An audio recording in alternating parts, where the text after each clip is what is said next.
જેતપુર તાલુકાના જેતપુર ગામમાં જેટકો કંપનીની દાદાગીરીના કારણે એક ખેડૂતને હાર્ટ એટેક આવવાથી મૃત્યુ નિપજ્યું છે। આ ઘટનાથી ખેડૂતના પરિવારમાં આભ તૂટી પડ્યું છે અને આના સંદર્ભમાં એ ખેડૂત પરિવારના આંસુ લૂછવા માટે વિસાવદરના આમ આદમી પાર્ટીના ધારાસભ્ય ગોપાલ ઇટાલિયા છે તે પીડિત પરિવારને મળવા પહોંચ્યા હતા, જ્યાં તેમણે સમગ્ર ઘટનાને લઈને માહિતી મેળવી હતી। આ સમગ્ર ઘટનામાં કહેવાય રહ્યું છે કે જે ખેડૂત છે તેનું જે ખેતર આવેલું છે ત્યાં જેટકો દ્વારા વીજ થાંભલા ઉભા કરવામાં આવી રહ્યા છે, જ્યારે ખેડૂતને આ બાબત પસંદ નથી, તેમના દ્વારા પરમિશન આપવામાં નથી આવી, છતાં પણ એવા આક્ષેપ લાગી રહ્યા છે કે પોલીસ પ્રશાસનને આગળ કરીને જેટકો કંપની દ્વારા આ ગેરકાયદેસર રીતે છે તે ખેડૂતના ખેતરમાંથી આ થાંભલા ઉભા કરવામાં આવી રહ્યા છે અને તેના જ કારણે તેને યોગ્ય વળતર પણ નથી મળી રહ્યો અને તેના પગલે તેઓને આઘાતમાં તેઓ સરી પડતા તેમને હાર્ટ એટેક આવ્યો હતો અને તેમનું મૃત્યુ નિપજ્યું હતું। આ ઘટનાના પગલે જેતપુર ગામમાં શોકનું મોજું ફરી વળ્યું હતું। આ ઘટનાની જાણ વિસાવદરના ધારાસભ્ય ગોપાલ ઇટાલિયાને થતા જે તેઓ મૃતક પરિવારજનોને સાંત્વના પાઠવવા માટે ત્યાં પહોંચ્યા હતા, જે દરમિયાન તેમણે ભારતીય જનતા પાર્ટી ઉપર આકરા પ્રહાર કરવાની શરૂઆત કરી હતી। આ ઘટનામાં જે રીતે અલગ અલગ જિલ્લાઓમાં આ પ્રકારે ખેડૂતો પર અત્યાચારના બનાવ બની રહ્યા છે, ખોટી રીતે કંપનીઓ દ્વારા જે તેમના પર દાદાગીરી કરવામાં આવી રહી છે, તે મામલાને લઈને તેમણે શું કહ્યું તે સાંભળો। આજે જયપુર ગામમાં એક ખેડૂત આગેવાનનું દુઃખદ નિધન થયું છે અને આ દુઃખદ નિધન થવાનું કારણ એવું છે કે જયપુર ગામના ખેડૂત શ્રી ભગવાનજીભાઈ રૂપાપરા એમણે એમના ખેતરમાં ઘઉં વાવ્યા અને ત્યારબાદ ઘઉં થોડાક ઉગ્યા, થોડા મોટા થયા અને ત્યારબાદ પાછળથી હમણાં થોડાક દિવસ પહેલા જેટકો કંપની દ્વારા વીજળીની લાઈન નાખવા માટે એમના ખેતરમાં દાદાગીરીથી દાબદબાણથી પોલીસ સાથે લઈને આવી અને જેટકોના માણસો આવ્યા। આ વાતથી ખેડૂતને ખૂબ આઘાત લાગ્યો, ખૂબ દુઃખ લાગ્યું અને એમને ચિંતા થઈ કે મારા ખેતરમાં આ ઘઉં જે વાવ્યા છે એનો બગાડ થશે, એ ઘઉંની ઉપર બધું નુકસાન કરશે અને લાઈનો નાખશે, ભવિષ્યમાં પણ મારે નુકસાન થશે। વળતર માટે એમણે જ્યારે વાત કરી તો વળતર આપવા માટે પણ ગલ્લા તલ્લા અને બધી સરકારી બહાનાબાજી કરવામાં આવી અને આમ ખેડૂતને ખૂબ આઘાત લાગ્યો, દુઃખ લાગ્યું અને અચાનક જ એમને હાર્ટ એટેક આવી ગયો અને એકદમ તંદુરસ્ત વ્યક્તિને હાર્ટ એટેક આવી અને એમનું નિધન થઈ ગયું।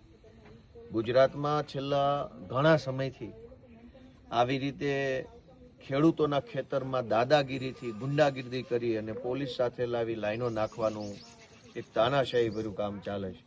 કચ્છની અંદર સાંતલપુરમાં, પાટણના કેટલાક વિસ્તારોમાં, મોરબી જિલ્લાના કેટલાક તાલુકાઓમાં, અહીંયા રાજકોટના ઘણા બધા તાલુકામાં અનેક જગ્યાએ આ પ્રાઇવેટ કંપનીઓની અને સરકારી કંપનીઓની લાઈનો મન ફાવે તેમ ખેડૂતોના ખેતરમાં નાખવામાં આવી રહી છે।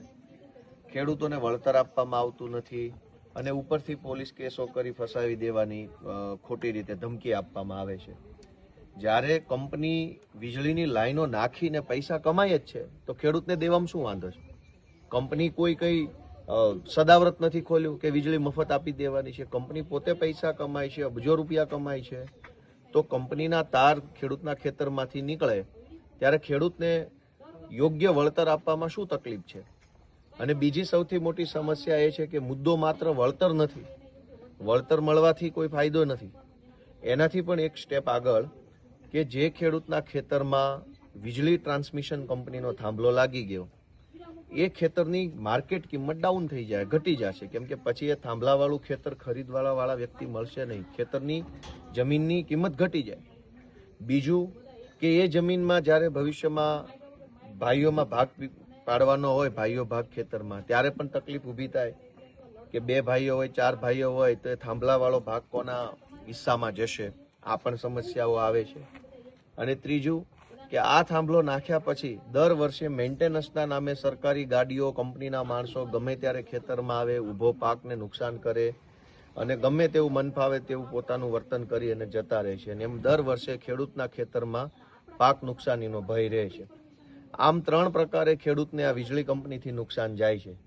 તો વળતર યા તો કંપનીએ એ જમીન, એ થાંભલો નાખવા પૂરતી જમીન જે છે એ હાલના બજાર કિંમતની 4 ગણી ભાવે એ જમીન એટલી ખરીદી લેવી જોઈએ અને એક રસ્તો પણ ભેગો ખરીદી લેવો જોઈએ, એટલે થાંભલો વત્તા થાંભલા સુધી જવાનો રસ્તો છે એ કંપની ખરીદી લે માર્કેટ કિંમતના 4 ગણા રૂપિયા આપી અને પછી પાછળ દિવાલ લગાવી દે તો ખેડૂતને ફાયદો છે અને કંપનીનો કાયમ માટે ફાયદો છે।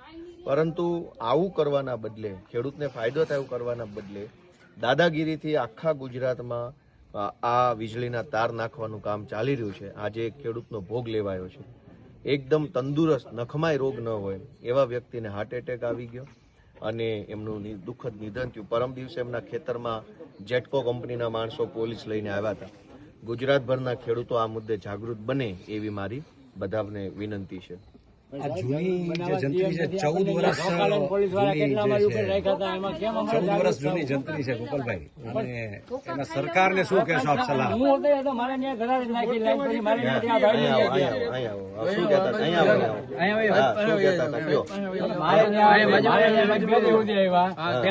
કહેતા પોલીસ આવી એટલે મને કે કાલ તારા ઉભામાં નાખવા ધરારી હતી એટલે મેં ધરારીમાં ઉભામાં ન નખાય. તો એને બીજા જે 15-20 પોલીસ તેથી આ ભગાભાઈ મારી વાડી હતા તેનો વિડીયો ભગાભાઈના મોબાઈલમાં હોતી છે.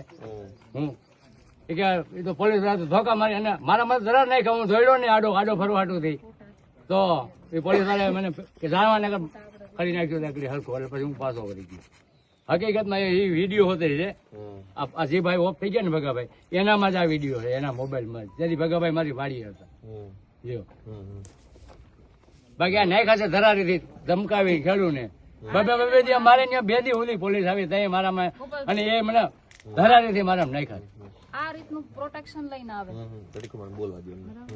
તો સાહેબ બોલો કેટલું હું બોલું બીજું. ધરારીથી અમારી ઉપર કરી ગયા છે અને હવે ઉભા કરી દીધા. હવે તમારું શું આવે? કાંઈ આવે નહીં ને. આ થાંભલો તો થોડો નાનો હોય ફરી જાય, આ તો કઈ ફરી એમ નથી, એવા થાંભલા છે.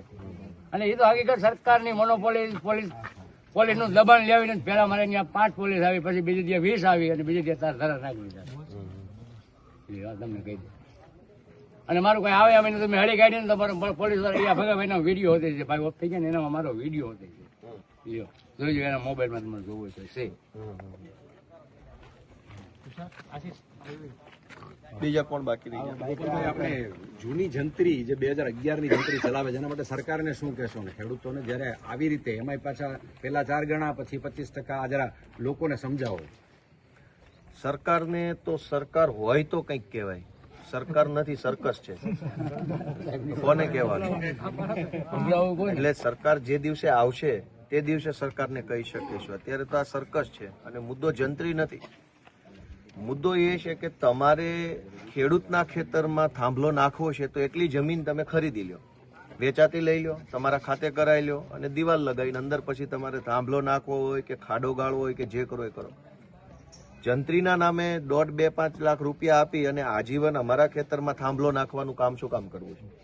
તમારે નાખવો છે વેચાતી લઈ લો, જે ભાવે સરકારનો ભાવ અત્યારે માર્કેટનો જે ભાવ છે એ જ ભાવે લઈ લેવાનું. કેમ કે લાઈન દરેક લાઈન સરકારની નથી, પ્રાઇવેટ કંપનીઓની લાઈન છે. કંપનીની લાઈન છે એ મારા ખેતરમાં વળતર સાથે ન નાખવા દેવાની હોય, એ તો વેચાતી લઈને જ નાખવી જોઈએ. કંપની પૈસા કમાય છે, કંપની ધંધો કરે છે, વેપાર કરે છે અને કંપની મારા ખેતરમાં ખાલી મામૂલી 1.5 લાખ રૂપિયા આપીને શું કામ થાંભલો નાખશે? કંપનીને કંઈક મારા ખેતરની જરૂર પડે તો વેચાતું લઈ લે, મને જે ભાવે પોસાય ભાવે વેચી દઈશ, તું લઈ લે, દસ્તાવેજ કરી લો એટલા વીઘાનો. પણ કંપનીને સરકારની એક સાથ ગાંઠ છે, સરકાર આપને દબાવીને ધરાર સાહેબ નાખી દે છે. કંપનીને સરકારની એક ગાંઠ છે તો એ સરકાર બદલવા માટે લોકો જરાક આગળ આવે એવી મારી વિનંતી છે. સરકાર બદલવા તો પાછું મતદાન આવે ત્યાં આપણે બદલી શકીએ ને. અટાણે ત્યાં આપણે રહેવું જ પડે, એમાં તો કોઈ છૂટકો જ નથી. ઓકે, હા, રેડી, ચાલો. આપણે સાંભળ્યા તો ધારાસભ્ય ગોપાલ ઇટાલિયાને તેમણે આ સમગ્ર ઘટનાને લઈને વાત કરતા જે રીતે આ ઘટનામાં સંડોવાયેલા જે લોકો હોય તેની સામે કાર્યવાહીની માંગ કરી છે. જોકે આ મામલે પોલીસે અકસ્માતનો ગુનો દાખલ કરીને કાયદેસરની કાર્યવાહી હાથ ધરી છે.